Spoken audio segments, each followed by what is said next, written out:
आज संध्याकाळी नाश्त्यासाठी काहीतरी पौष्टिक बनवायचं होतं, म्हणून मी दुपारीच एक बटाटा शिजत घालून ठेवला होता. थंड झाल्यानंतर हा मी सोलून घेतला.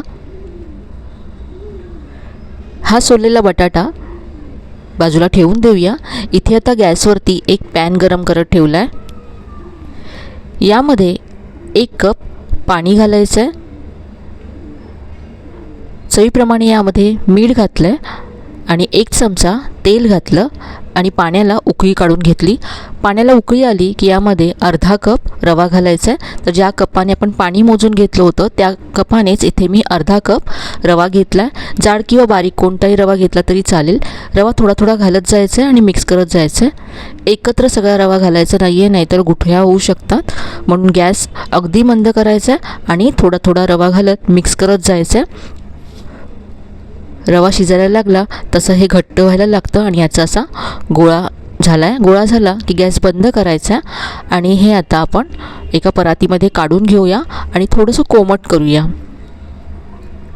थोडंसं कोमट झाल्यानंतर हे मळून घ्यायचं आहे. पूर्ण थंड करू नका. पूर्ण थंड झालं तर हे खूपच ड्राय होईल आणि मग मळता येणार नाही. कोमट झालं की छान असं हे पिठाप्रमाणे मळून घ्यायचं आहे. आता जो बटाटा आपण शिजवून ठेवला होता तो यामध्ये किसून घालायचा. किसूनच घाला. कुस्करून घातला तर सगळीकडे एकसारखा तो मिक्स होत नाही. यामध्ये अर्धा चमचा मी धनेजिरे पूड घातली, अर्धा चमचा ओवा घातला, अर्धा चमचा आमचूर पावडर घातल्या.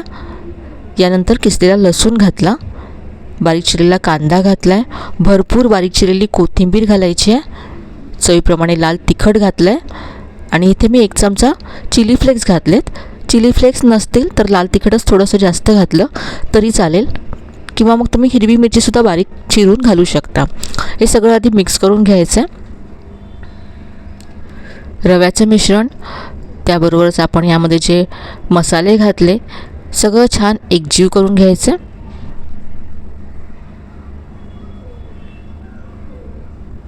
आता यामध्ये 1 कप गव्हाचं पीठ घालायचं आहे. अर्ध घातलं मी सुरुवातीला. मिक्स करून घेऊया.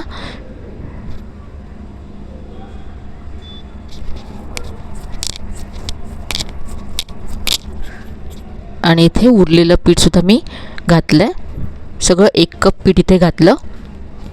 इथे आता मी चवीप्रमाणे यामध्ये मीठ घालते. सुरुवातीला आपण रव्यामध्ये सुद्धा मीठ घातलं होतं आणि इथे आपण आता पीठ घातलं आहे, त्यामुळे चवीप्रमाणे आणखी थोडं मीठ यामध्ये घालायचं आहे आणि आता पाणी घालून याचा गोळा मळून घ्यायचा आहे. तर नेहमीचं आपलं जसं चपातीचं पीठ असतं त्याप्रमाणेच हे मळून घ्यायचं आहे. तर इथे मी गोळा मळून घेतला आहे. यावरती तेल घालायचं आहे 1 चमचा आणि पुन्हा मळून घ्यायचं आहे. तर याचे आपण पराठे बनवणार आहोत. तर हे पराठे चवीला खूपच मस्त होतात आणि अगदी सॉफ्ट असे पराठे होतात.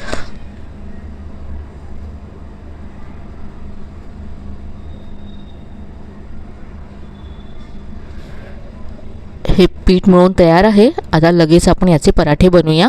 तर इथे मी एक गोळा घेतला आहे. थोडासा मोठा गोळा घ्यायचा आहे. सुक्या पिठामध्ये हा घोळवून घ्यायचा आहे आणि आता आपण लाटून घेऊया. नेहमीच्या चपातीपेक्षा थोडासा जाड असा हा पराठा लाटून घ्यायचा आहे आणि याच्या कडा पहा अशा आता फाटल्यासारखे होतात. म्हणून आपण हा थोडासा मोठा लाटूया आणि मग एखाद्या प्लेटने किंवा झाकणाने कट करून घेऊया. इथे पराठा लाटून झाला आहे. आता ह्या प्लेटने मी कट करते. असं कट केल्यामुळे सगळे पराठे आपले एकसारखे एका आकाराचे होतील. एक्स्ट्राचं पीठ इथे मी काढून घेतलं आहे. हा पराठा असा लाटून तयार झाला आहे. इथे मी आणखी पराठे लाटून घेतलेत. आता हे पराठे आपण भाजून घेऊया. इथे गॅसवरती तवा गरम करत ठेवला आहे. पराठा घातल्यावरती चिटकू नये म्हणून आधी थोडंसं तेल लावून घ्यायचं आणि यावरती पराठा घालायचा. एका बाजूने भाजून झाल्यानंतर उलटून घेऊया.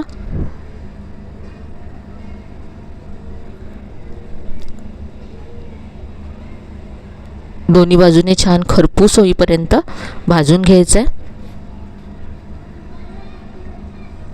आलू पराठा तुम्ही नेहमी बनवत असाल, पण तुम्ही अशा पद्धतीचा हा पराठा एकदा तरी बनवून पहा. बनवायला खूप सोपा आहे आणि चवीला हा खूप छान लागतो.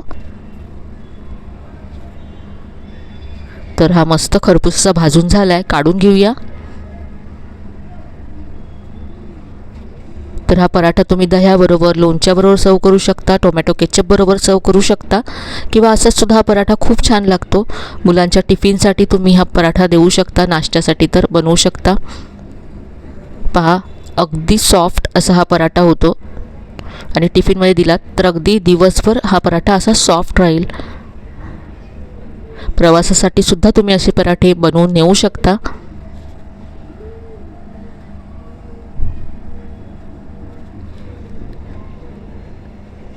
तर हे वेगळे असे पराठे एकदा तरी नक्की बनवून पहा, तुम्हाला नक्कीच आवडतील. आणि आजची ही रेसिपी तुम्हाला नक्कीच आवडली असेल. रेसिपी कशी वाटली कमेंटमध्ये कळवायला विसरू नका. रेसिपी आवडली असेल तर चला तर मग पुन्हा भेटूया अशा छान छान नवीन नवीन रेसिपीसह. तोपर्यंत धन्यवाद. व्हिडिओला लाईक करा, शेअर करा. चॅनलला अजून सबस्क्राईब केलं असेल तर नक्की सबस्क्राईब करा. धन्यवाद.